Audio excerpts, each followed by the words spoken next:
اللہ الرحمن الرحیم حامد و مصلی و مسلم اما بعد فاعوذ باللہ من الشیطان الرجیم بسم اللہ الرحمن الرحیم یا ایھا الذین آمنوا استعینوا بالصبر والصلاۃ ان اللہ مع الصابرین ولا تقولوا لمن يقتل في سبيل الله اموات بل احیاء ولكن لا تشعرون ولنبلونکم بشیء من الخوف والجوع ونقص من الاموال والانفس والثمرات وبشر الصابرین الذین اذا اصابتهم مصیبہ قالوا انا للہ وانا الیہ راجعون اولئک علیہم صلوات من ربہم ورحمہ واولئک هم المہتدون۔ سامعین و حاضرین ناظرین گرامی قدر، اللہ رب العزت نے قرآن مجید فرقان حمید کی ان آیات کے اندر ارشاد فرمایا کہ اے ایمان والو، تم نماز کے ساتھ اور صبر کے ساتھ استعانت چاہو، یعنی کہ تم نماز کے ذریعے اور صبر کے ذریعے تم مدد چاہو کہ بے شک اللہ تعالیٰ صبر کرنے والوں کے ساتھ ہیں۔ اور آگے فرمایا کہ وَلَا تَقُولُوا لِمَن يُقْتَلُ فِي سَبِيلِ اللَّهِ أَمْوَاتٌ، جو اللہ کی راہ کے اندر شہید ہو جاتے ہیں، جو اللہ کی راہ کے اندر شہید ہو جاتے ہیں ان کو مردہ نہ کہو، کیونکہ وہ اللہ کی راہ کے اندر شہید ہیں بلکہ وہ زندہ ہیں۔ شہید ہو کر بھی کیا ہے؟ زندہ ہے، لیکن تمہیں کیا شعور نہیں ہے۔ اور ہم ضرور بھی ضرور تمہیں خوف کے ذریعے، بھوک کے ذریعے اور مال کی تنگی کے ذریعے اور جان کی کمی کے ذریعے اور پھلوں کی کمی کے ذریعے ضرور بھی ضرور آزمائیں گے، اور خوشخبری ہے جو صبر کرنے والے ہیں۔ بہرحال وہ لوگ جن کو کوئی مصیبت پہنچے تو وہ کہتے ہیں کہ ہم اللہ کے لیے اور ہم اللہ کی طرف ہی کیا ہے؟ لوٹیں گے۔ یہی وہ لوگ ہیں کہ جن کے اوپر اللہ کی طرف سے رحمتوں اور برکتوں کا نزول ہوتا ہے، اور یہی لوگ ہدایت پانے والوں میں سے ہیں۔ سامعین و حاضرین، یا ایھا الذین آمنوا استعینوا بالصبر والصلاۃ، اس آیت کا شان نزول یہ ہے کہ جس وقت اللہ رب العزت نے مسلمانوں کو حکم دیا کہ تم بیت المقدس سے منہ موڑ کر کعبۃ اللہ کی طرف کیا کرو، منہ کر کے نماز پڑھو، تو اس کے اوپر کافر اور مشرک اور اہل عرب، اہل یہود جو اہل کتاب تھے، وہ سارے کے سارے اعتراضات کرتے تھے۔ تو اب رب تعالیٰ نے ان کو حکم دیا کہ تم ان کے اعتراضات کے اوپر، ان کے طعن و تشنیع کے اوپر صبر کرو، صبر کے ساتھ کیا کرو؟ استعانت چاہو، اور تم نماز پڑھتے رہو۔ انشاءاللہ تمہارا یہ جو ان کی طرف سے اعتراض ہے اور ان کی طرف سے طعن و تشنیع ہے، یہ تمہارے لیے کیا ہے؟ کم کر دی جائے گی، ختم کر دی جائے گی۔ اس آیت کے اندر ان لوگوں کے لیے تنبیہ ہے اور ان لوگوں کے لیے وارننگ ہے جو یہ کہتے ہیں کہ غیر اللہ سے مدد مانگنا شرک الیاذ باللہ۔ اگر غیر اللہ سے مدد مانگنا شرک ہے تو نماز بھی تو غیر اللہ ہے، صبر کرنا بھی تو یہ غیر اللہ ہے۔ پھر صبر سے اور نماز سے مدد مانگنے کے متعلق تو رب تعالیٰ حکم دے رہا ہے۔ اگر غیر اللہ سے مدد مانگنا شرک ہوتا تو کیا اللہ تعالیٰ اس چیز کا حکم دیتا کہ تم کیا کرو؟ نماز سے اور صبر کے ذریعے کیا کرو؟ مدد مانگو۔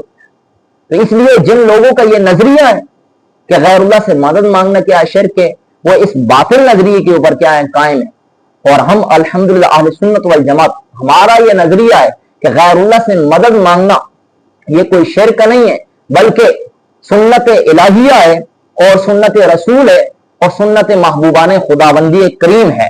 اس لیے ہم برملا اللہ کے پیاروں کے ساتھ اپنی استعانت کو اور توسل کو ثابت کرنے کے لیے ان سے مدد مانگتے رہتے ہیں، اور حق تعالیٰ میں اسی عقیدے کے اوپر کیا کرے؟ موت بھی عطا فرمائے۔ پھر اس آیت کے اندر اللہ رب العزت نے ارشاد فرمایا کہ صبر کے ذریعے تم کیا کرو؟ مدد مانگو۔ اب صبر کی فضیلت کے اوپر بہت زیادہ کلام کیا جاتا ہے، حتیٰ کہ امام راضی نے یہ ارشاد فرمایا تفسیر کبیر کے اندر 70 سے زائد مقامات کے اندر اللہ رب العزت نے صبر کی تلقین ارشاد فرمائی ہے۔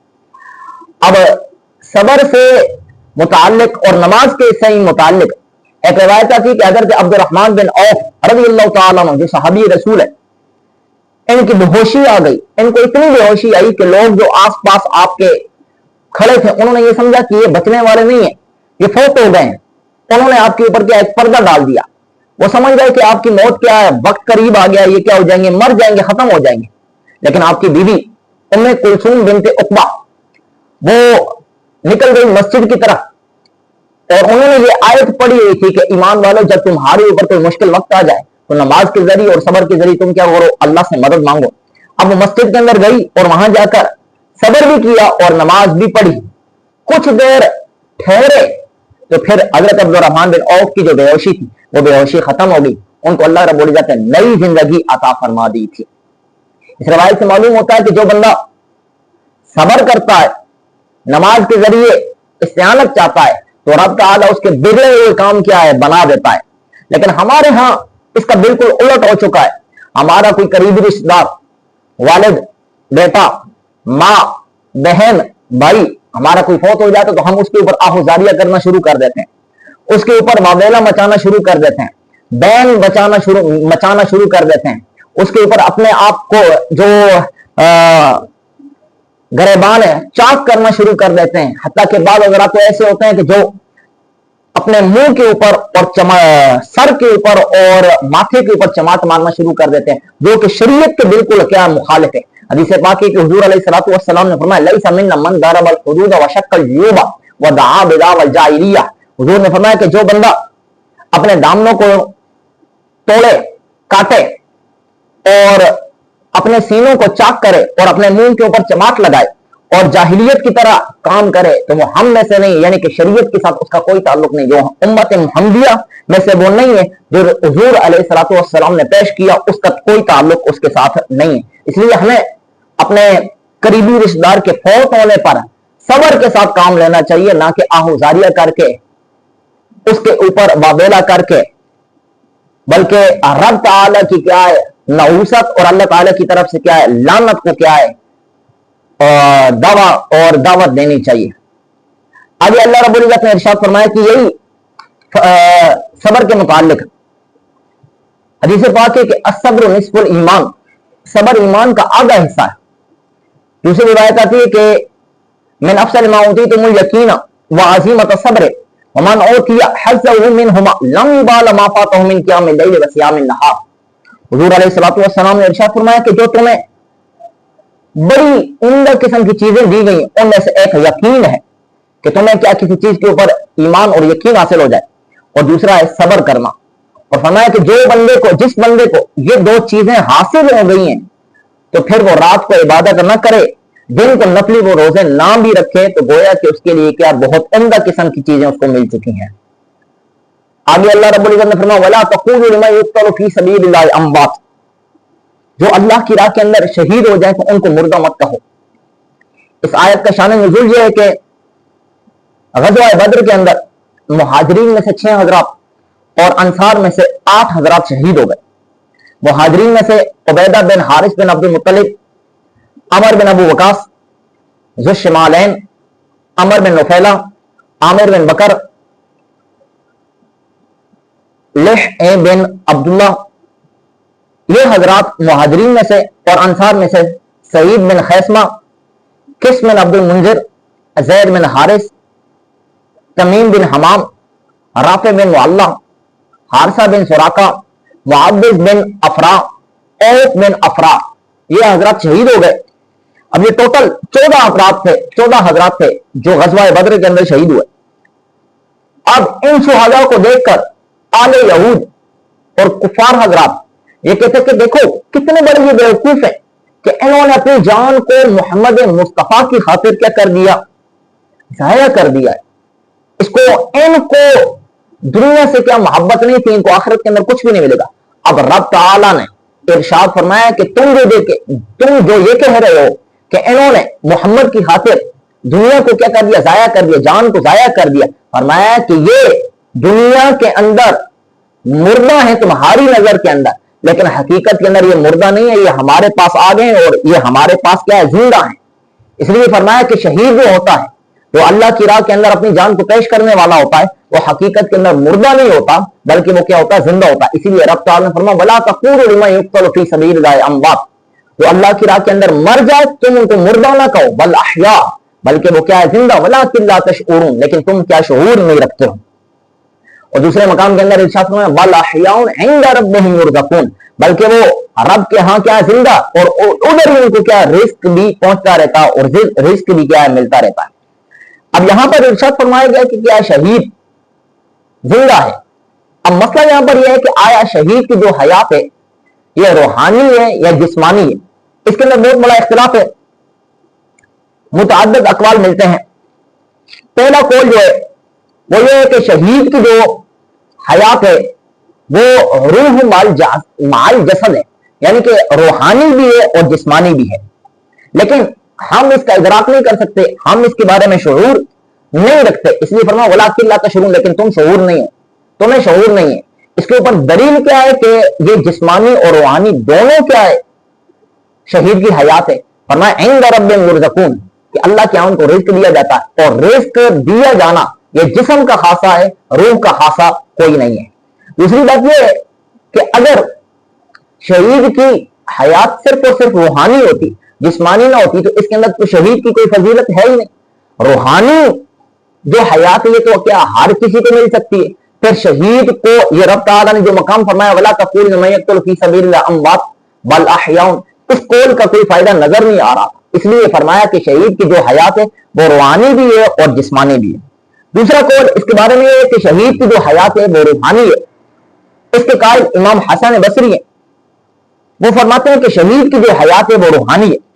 اب ان کے اوپر سوال ہوتا ہے کہ یہ جو بل احیاء عند ربہم یرزقون, کہ وہ اللہ کے ہاں زندہ ہے, اللہ کے ہاں ان کو رزق بھی دیا جاتا ہے, پھر ان کو رزق جو دیا جاتا ہے تو اگر روحانی حیات ہے تو پھر رزق دینے کا کیا معنی اور کیا مطلب اور کیا مقصد ہے؟ تو فرمایا کہ وہ ایسے کہ ان کے سامنے رزق پیش کیا جاتا ہے, تو اب رزق کی جو روح ہے, روح سے کیا فائدہ حاصل کرتی ہے. جیسے کہ اللہ رب العزت نے قرآن کے اندر فرعونی کے بارے میں ارشاد فرمایا کہ فرعونیوں کو جہنم کے عذاب کے اوپر پیش کیا جاتا ہے. اب جہنم کے عذاب کے اوپر پیش کیا جاتا ہے تو فرعونی جہنم کی آگ سے, فرعونیوں کی روح جہنم کی آگ سے روحانی طور پر کیا عذاب کو چکتی ہے. تو ایسے ہی یہاں پر جو رزق دیا گیا یہ روحانی طور پر, یعنی کہ روح کے ساتھ کیا ہو جاتی ہے, متصل ہو جاتی ہے. تیسرا قول امام بلخی کا ہے, وہ کہتے ہیں کہ یہاں پر شہید کی کوئی حقیقت کے اندر کوئی حیات ہے ہی کوئی, بلکہ ان کو قیامت کے دن زندہ کیا جائے گا. یعنی کہ یہاں پر جو ارشاد فرمایا گیا احیاؤن, اس کا مطلب یحیاؤن, وہ قیامت کے دن زندہ کیے جائیں گے. اور یہ جو حیات ہے یہ صرف اور صرف کافروں اور مشرکوں کو رد کرنے کے لیے اور ان کا انکار کرنے کے لیے اور ان کو مولنے کے لیے بولا گیا کہ بل احیاء ولکن لا تشعرون, بلکہ وہ اللہ کے ہاں کیا ہے زندہ, لیکن تم کیا شعور نہیں رکھتے. تیسرا قول اس کے بارے میں یہ ہے کہ یہ شہید جو ہے ان کی حیات حکمی ہے, اور یہاں پر جو فرمایا گیا بل احیاء عند ربہم یرزقون, کہ بلکہ وہ کیا ہے زندہ اور اللہ کے ہاں ان کو رزق دیا جاتا ہے. اس کا مطلب کیا ہے؟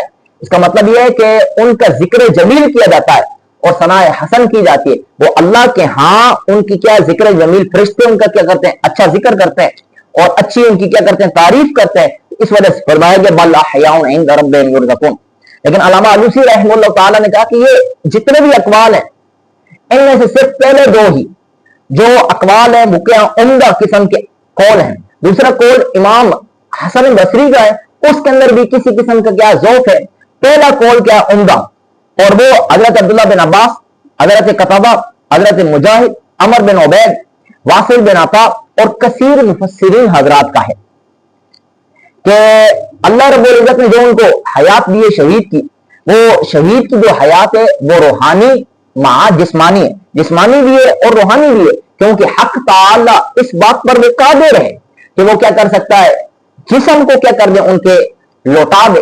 تو وہ جو چاہے کر سکتا ہے, ان اللہ علی کل شیء قدیر. تو جب وہ پیدا کر سکتا ہے جب کہ کوئی مادہ نہیں تھا, اب تو کیا مادہ موجود ہے, جب مادہ موجود ہے تو وہی اگر جسم کیا ہے حق تعالی لوٹا دے تو اس کے اندر کوئی اعتراض کرنے والا پیدا ہی نہیں ہو سکتا.